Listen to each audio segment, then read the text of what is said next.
So listen to this. This kid gets kidnapped and they don't find him for 73 years. This is wild.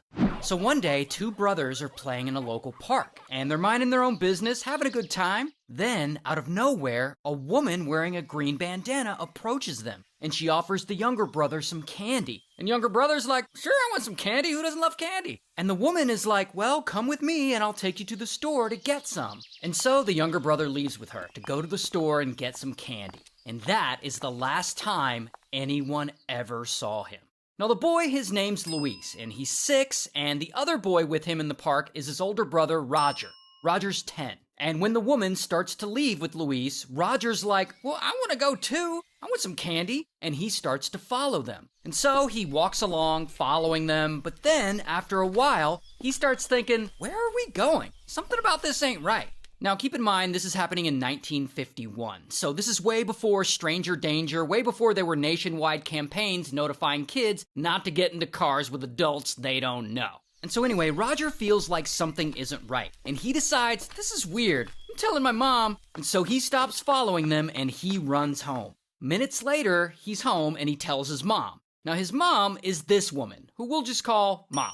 And he tells her what happened, that his little brother just left with some woman in a green bandana offering candy, and of course, Mom freaks the out. And boom, she runs back to the park to see if she can find Luis. But unfortunately, there's no trace of him or the strange woman anywhere. They are gone. And pretty quickly, Mom goes to the police. And this is a whole hurdle to get them involved because she doesn't speak English, like she and the boys just recently immigrated to California from Puerto Rico.